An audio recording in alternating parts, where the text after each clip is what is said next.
तो क्या लगता है एक शेफ़ बनने में? तो सबसे पहले तो मैं आपको ये बता देता हूँ कि जो हम टीवी पर देखते हैं, जो सेलिब्रिटी शेफ़्स होते हैं, उनकी लाइफ़ जब देखते हैं तो लगता है कितनी फ़ैसिनेटिंग लाइफ़ है। लेकिन आखिर शेफ़ होता कौन है? क्या ये वाक़ई इतनी फ़ैसिनेटिंग लाइफ़ है या फिर कुछ और? जो हम टीवी पर देखते हैं, जो बड़े-बड़े शेफ़्स होते हैं, क्या ये वाक़ई इतनी ऐसी लाइफ़ है जो हर कोई जीना चाहता है? तो चलिए मैं आपको थोड़ा-सा बता देता हूँ कि शेफ़ आखिर में होते कौन हैं।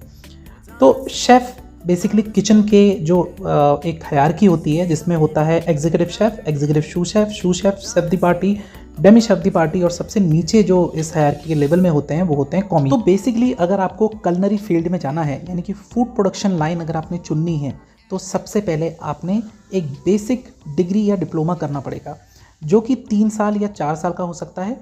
इंडिया में बहुत सारे कॉलेजेस हैं, प्राइवेट भी हैं, गवर्नमेंट भी हैं, जहाँ से भी आप चाहें वहाँ से कर सकते हैं। गवर्नमेंट कॉलेजेस में पहले एंट्रेंस निकालना पड़ता है, उसके बाद ही एडमिशन होता है। प्राइवेट कॉलेजेस की फ़ीस अमूमन थोड़ी सी ज़्यादा होती है, लेकिन वहाँ पे डायरेक्टली आपको एडमिशन मिल जाएगा। तो इसके बाद आपने जब ये कोर्स कंप्लीट कर लिया है तो आपको इस ड्यूरेशन ऑफ कोर्स में भी फूड प्रोडक्शन सब्जेक्ट में ज़्यादा ध्यान देना पड़ेगा, क्योंकि जब आप फाइनल ईयर में आएंगे तो आपका एक इंटरव्यू होगा और उस इंटरव्यू में आपसे फूड प्रोडक्शन के ही क्वेश्चंस पूछे जाएंगे, जिसके बेसिस पे आपका सिलेक्शन होगा और उसके बेसिस पे आप किस कंपनी में ज्वाइन करते हैं ये भी आपका तय होगा। तो अलग अलग कंपनीज आती हैं फाइनल ईयर्स में, वहाँ पर आपको इंटरव्यू देना पड़ता है और आपका सिलेक्शन होता है। अब आप में अगर लगता है कि फूड प्रोडक्शन सब्जेक्ट यानी कि जो खाना बनाने वाला सब्जेक्ट है इसमें पढ़ाई नहीं होती है, तो मैं आपको बता दूं कि इसमें बहुत पढ़ाई करनी पड़ती है, क्योंकि कुलिनरी की इतनी सारी बुक्स हैं और इतनी सारी कुजीन्स हैं, इतना सारे खाने के बारे में जानकारी है जो कि कभी ख़त्म ही नहीं हो सकती है। तो बहुत ही इन डेप्थ एक सब्जेक्ट होता है जिसके बारे में आपको इस जो कुलिनरी स्कूल में पढ़ाया जाता है और आपको खुद भी बहुत ज़्यादा मेहनत करनी पड़ती है टू क्रैक दैट इंटरव्यू। इसके बाद जब आपने एक बार इंटरव्यू क्रैक कर लिया तो आपका जो सिलेक्शन होता है जनरली वो किसी 5 स्टार होटल में होता है। अब यहाँ से आप अपनी करियर की शुरुआत करते हैं। यहाँ पे 2 रास्ते खुलते हैं, या तो आप एंट्री लेवल पर अपने करियर की शुरुआत कर सकते हैं जो कि कॉमी जो लेवल होता है, या फिर आप चाहें तो यहाँ पे मैनेजमेंट ट्रेनिंग या ऑपरेशनल ट्रेनिंग क्रैक कर सकते हैं at the time of interview. लेकिन इस ट्रेनिंग प्रोग्राम को क्रैक करना इतना आसान नहीं होता है, इसके लिए बहुत सारी मेहनत करनी पड़ती है, बहुत पढ़ना पड़ता है, तभी जाके आप इसको क्रैक कर पाएंगे। अब जो अलग अलग जो 5 स्टार होटल्स हैं, जो चेन्स हैं, इनके अपने अलग अलग प्रोग्राम्स हैं, जैसे कि ताज मैनेजमेंट ट्रेनिंग है, ओब्रॉयज़ है जो OCLD चलाता है, OCER चलाता है। तो इस तरह से ये प्रोग्राम्स बने होते हैं। अगर आपने ये प्रोग्राम्स इंटरव्यू के टाइम पे इस तरह का कोई प्रोग्राम क्रैक कर लिया तो उससे क्या होता है कि आपका टाइम ड्यूरेशन बच जाता है। वो क्या करते हैं कि आपको 1-2 साल में या 3 साल में एक पोस्ट में लाकर डाल देते हैं। जैसे कि आप अगर किसी मैनेजमेंट ट्रेनिंग प्रोग्राम में जाएंगे तो वहाँ पे 2 साल या 3 साल का प्रोग्राम होगा, उसके बाद डायरेक्टली आपको किचन एग्जीक्यूटिव या फिर सीनियर CDP बना दिया जाएगा। तो इससे होता क्या है कि हमारा टाइम बच जाता है और एक स्पेसिफिक हमें एक पाथ मिल जाता है। अगर आप स्टार्टिंग से शुरुआत करेंगे बेसिक लेवल से, तो आपको धीरे धीरे करके उसमें ग्रो करना पड़ेगा।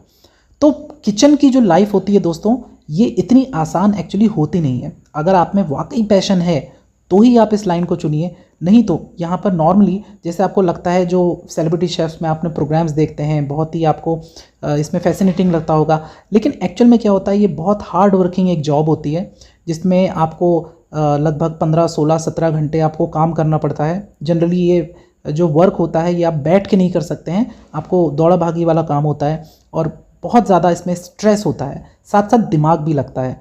तो इस तरह से ये काम होता है किचन का, और यहाँ पे हमें बहुत ज़्यादा ध्यान देना पड़ता है गेस्ट नीड्स का, स्टैंडर्ड का बहुत ज़्यादा ध्यान देना पड़ता है। तो जो खाना बनता है 5 स्टार होटल्स में उसका हाई स्टैंडर्ड होता है, हाइजीनिकली प्रिपेयर किया जाता है। तो ये सब कुछ हमें समझना पड़ता है, पढ़ना पड़ता है, उसकी रेसिपी देखनी पड़ती हैं। तो इस तरह से किचन में काम होता है। धीरे धीरे जब आप लोग काम सीख जाते हैं तो उसके बाद आप लोग जब कॉन्फिडेंस आ जाता है तो you can apply for another post. Suppose आप कॉमी में काम कर रहे हैं, कॉमी 3 में, तो आप कॉमी 2 या कॉमी 1 के लिए अप्लाई कर सकते हैं, बट ओनली जब आप में उतना कॉन्फिडेंस आ जाए। तो इस तरह से आप धीरे धीरे करके एक पोस्ट के बाद दूसरी पोस्ट ग्रो कर सकते हैं। कभी कभी कंपनी आपको चांस देती है, आपको देखती है कि आपने अच्छा काम करा है, और कभी कभी नहीं देती है तो आप बाहर से इंटरव्यू देके इस तरह से आप जो राइज कर सकते हैं अपने करियर में। अब होता क्या है दोस्तों जो हम लोग जो शेफ़्स होते हैं, नॉर्मली शेफ़्स हम लोग मानते हैं, जैसे आप जो CDP हैं उसके ऊपर का जो लेवल्स होते हैं हम उसको ही शेफ़्स मानते हैं। जो नीचे हम जो लेवल है, जो कॉमीज़ हैं 1 2 3 हैं, ये जनरली हम इनको कुक्स भी बोलते हैं, क्योंकि ये these are generally involve in the cooking part. अब क्या होता है, अगर एक बार आप CDP तक पहुंच गए तो बहुत आसान होता है कि आप सूस शेफ़ बन जाएंगे और उसके बाद आप एग्जीक्यूटिव सूस शेफ़ बन जाएंगे, और ऐसा भी होता है कि आप जो एग्जीक्यूटिव शेफ़ हैं वो भी बन जाए। अब ये जो ड्यूरेशन है हेड शेफ़ बनने की, एग्जीक्यूटिव सूस शेफ़ बनने की या शेफ़ बनने की, ये डिपेंड करती है आप पे। आप कितनी मेहनत करते हैं, कितना डेडिकेशन दिखाते हैं, कितना आप इसमें अपना पैशन दिखा के काम करते हैं, इस पे डिपेंड करती है। और ज़रूरी नहीं है कि हर एक आदमी या फिर एग्जीक्यूटिव शेफ़ बन जाए या फिर हेड शेफ़ बन जाए, सेलिब्रिटी शेफ़ बन जाए, क्योंकि एक साल में लाखों बच्चे पास आउट होकर निकलते हैं और इसमें भी बहुत ज़्यादा हेड टू हेड कॉम्पिटिशन होता है।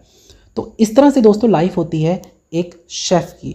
अब जब आप एक शेफ़ बन जाते हैं, जब इस तरह से आप राइज़ करते हैं, धीरे धीरे आप एक शेफ़ बन जाते हैं, तो वहाँ पर आपका काम खाना बनाना नहीं होता है, वहाँ पर काम होता है मैनेजमेंट का। वहाँ पे आपको मीटिंग अटेंड करनी पड़ती है, मैनेजमेंट काम होता है, रेसिपी फॉर्मुलेशन का काम होता है, स्टैंडर्ड रेसिपीज़ बनाने का काम होता है। तो दोस्तों जो किचन लाइन है, जो फूड प्रोडक्शन की लाइन है, जो कलनरी फील्ड है, बेसिकली ये बहुत ही हार्ड वर्किंग फील्ड है। आप स्टार्ट से अगर शुरुआत करेंगे तो it will take around 8 to 10 to even 12 years to become a executive chef और इवन मोर। वो भी डिपेंड करता है आपके कैलिबर पे, आपके पैशन पे, आपके डेडिकेशन पे। आप कोई ट्रेनिंग अगर प्रोग्राम आपको क्रैक कर लेते हैं तो ये थोड़े से जो स्टेप्स हैं ये थोड़े कम हो जाते हैं। तो इस तरह से हम लोग जो बेसिकली हम लोग जो किचन फील्ड में आगे ग्रो करते हैं। अब अगर आपको ये जानकारी पसंद आई तो हमारे चैनल को लाइक, शेयर और सब्सक्राइब करिएगा, और मुझे ज़रूर बताइएगा आपको और क्या देखना है। मुझे ये भी बताइएगा अगर आपको कुछ रिलेटेड क्वेश्चंस चाहिए इंटरव्यू रिलेटेड, तो मैं आपको प्रोवाइड करा सकता हूँ। आपको मुझे एक मैसेज करना पड़ेगा मेरे ईमेल में, और अगर आपको और कोई हेल्प चाहिए तो please do contact me for that. I will always available for you guys. मैं ऑनलाइन क्लासेस भी लेता हूँ, अगर आपको ऑनलाइन क्लासेस चाहिए तो मैं वो भी ले सकता हूँ, फूड प्रोडक्शन सब्जेक्ट की, आपकी इंटरव्यू प्रिपरेशन की, एनीथिंग। तो मिलता हूँ किसी और वीडियो में, तब तक के लिए नमस्कार।